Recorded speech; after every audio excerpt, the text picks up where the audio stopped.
ক্যামেরায় wow, style দেখাও। Xenon X21 পারলে ঠেকাও। সংবাদ পাওয়ার সাথে সাথে আমাদের গাড়ি নিয়ে আমরা চলে আসি।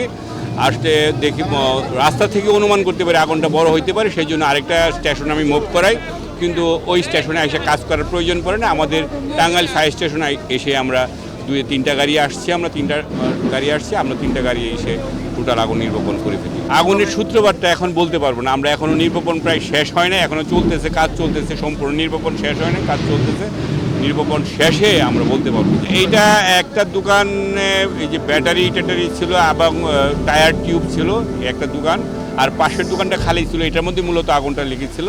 তো সেই জন্য একটার মধ্যে সীমাবদ্ধ রেখে এবং পাশেরটা অল্প একটু ক্ষতি হয়েছে, দুইটা দোকানের মোটামুটি শেষ করে ফেলছি আমরা। দুই বাসার জন্য ছড়তে না পারে সেই জন্য ব্যারিকেড দিয়ে ব্লক করে দিয়েছিলাম প্রথমেই, যাতে করে দুই দিকে ছড়তে না পারে, এবং প্রথমটার মধ্যে শুধু আগুনটা সীমাবদ্ধ রেখে এইটার মধ্যে রেখে আমরা আগুনটা নির্বাপন শেষ করি আর কি।